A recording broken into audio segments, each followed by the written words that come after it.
Hello, welcome to the Great American Stampin Show. You have found us. I'm Brandy Barnard, and I was recently crowned the winner of round 7, lucky number 7, but today is a whole new ball game because this is round 8.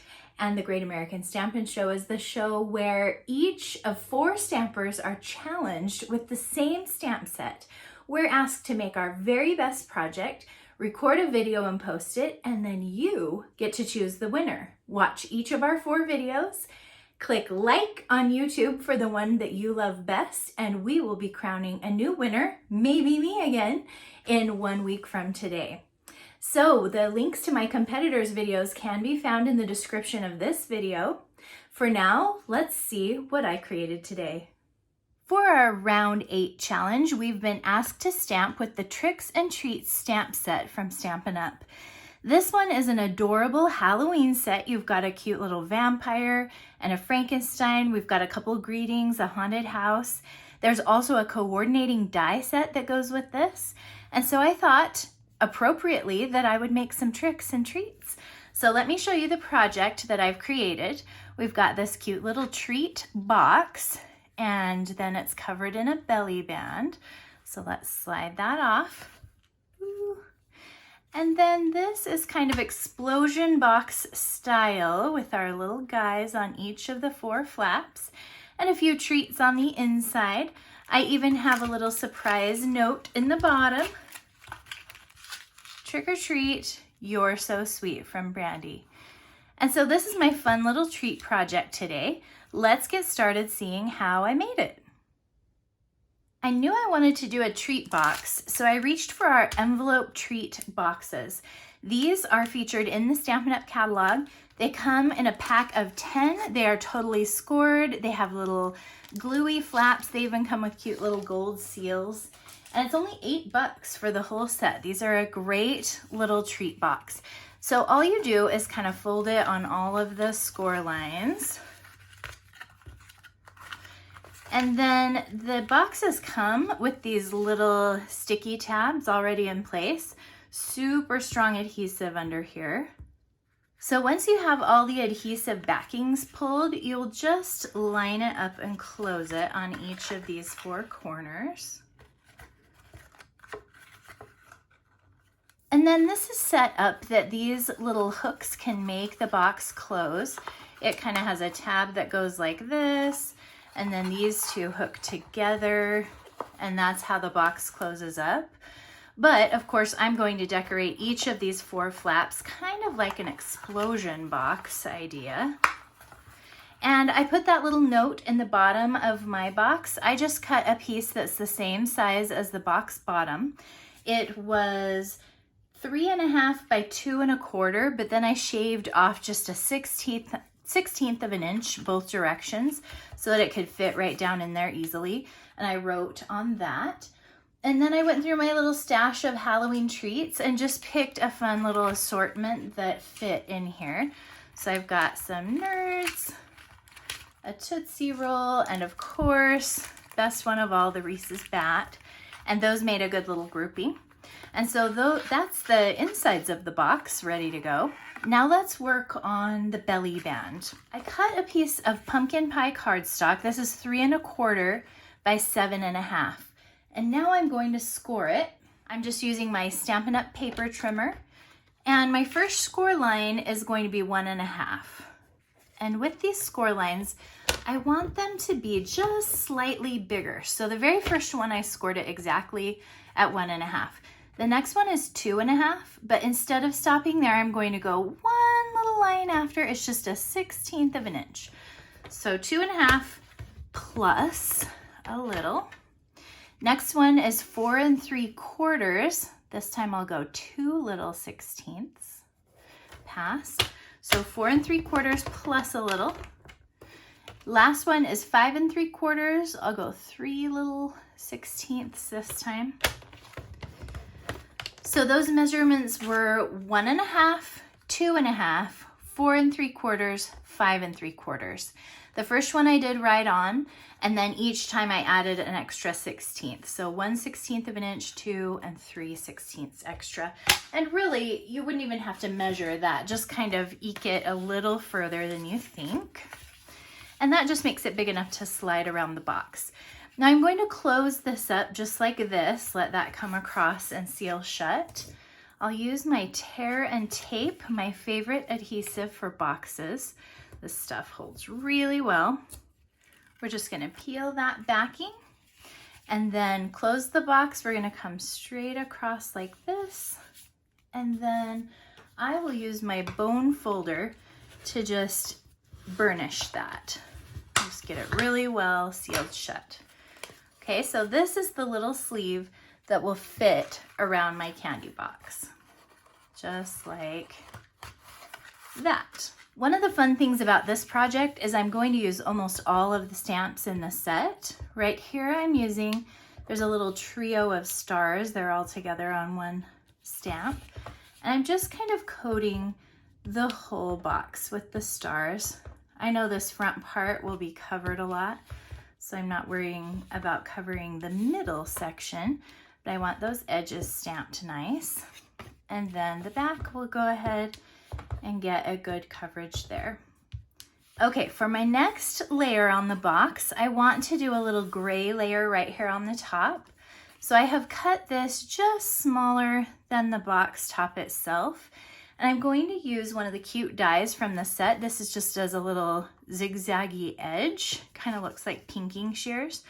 I'm going to line it up with the edge of this Smoky Slate cardstock and cut one edge off. Then I'll roll it through my Stampin' Cut and Emboss machine a second time to cut off that second edge. So here's how it looks after that cutting.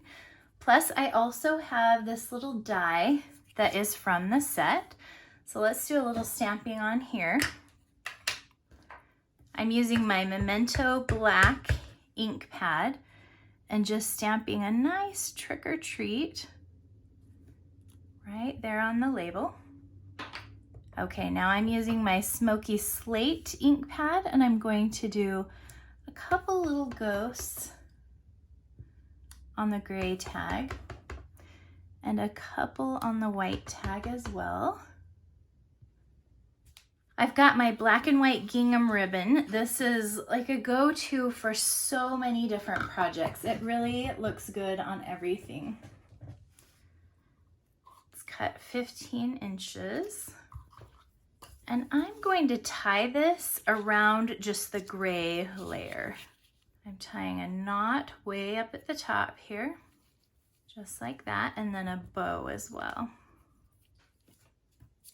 And I'm going to stick just a little glue dot right behind the knot. It's kind of a little cheat to help keep it exactly in place where I want it. I'm attaching the gray label to the front of my box just with a couple of rows of my Seal Plus adhesive. This stuff holds super well. So we'll center that and get that glued down. And then I'll use 4 dimensionals on the back of this tag. And we'll just line that up where we think it looks cute. To embellish this box, I have chosen my sparkle adhesive gems. These little guys are so cute. They look good on every project. Okay, bunch of blingies on the front of there. And that finishes the outside of our box. To complete the inside, I was just looking at these cute little flaps and I thought of the explosion boxes that I've made before where little messages or decorations are on all the flaps. And that seemed like a good way to use up all of the cute dies that come with this set. So to work on this, we're going to need just a whole bunch of die cut pieces all ready to go onto these flaps. So I have cut some of the pieces that come in the set, like little Frankenstein, Dracula, haunted house, ghost, but I've also cut a couple pieces from our Stylish Shapes dies. I did 2 gray circles and 2 gray squares in our basic gray. And so now I'm going to pull in my Memento ink and do some stamping.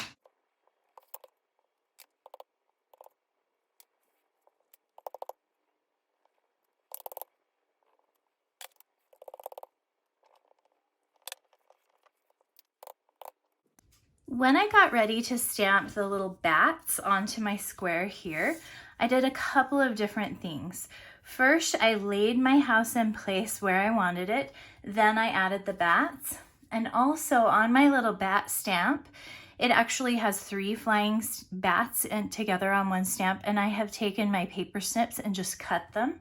So I have 2 different stamps. They work great. I've got one stamp that has the 2 smaller bats and one that has the bigger one.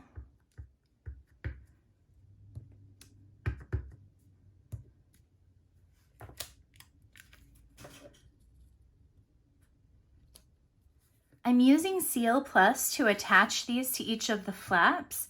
And I'm just covering the first one with lots of Seal Plus on the back, getting it positioned where I want it onto this flap, just making sure it can all close in here. Of course, there's extra glue right now here, but that's okay because this is going to become a little sandwich and we want it to hold really, really well. So I just come and do the mirror one by lining it up with the first one. When I do my haunted house, I've already got the house stuck to the square here. I'm going to get lots of adhesive, place it right about here. And then for the other side, I'm going to stick just the square first, just like this. And because this house is not a perfect mirror image, the little point at the top of the haunted house does line up pretty well. And we'll go ahead and just line up the points of the houses like that and let the house land just like that.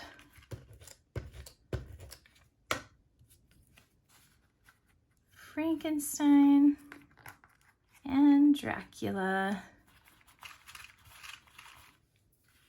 And there we go. Got all my cute little flaps. I've got my note down in the bottom underneath the candy. We'll close each of these up. We'll slide our box cover on. And that was our Tricks and Treats project today. Well, I had a great time stamping with you guys today. We made some tricks and treats. I hope you love my project. If my video is your favorite, just click like here on YouTube. And don't forget to watch the 3 other videos from my competitors. The links are in my description below. As always, you can shop through me. There are links to every product I used in the description. You can join my email list. You can visit me anytime at brandystamps.com. Catch you next time.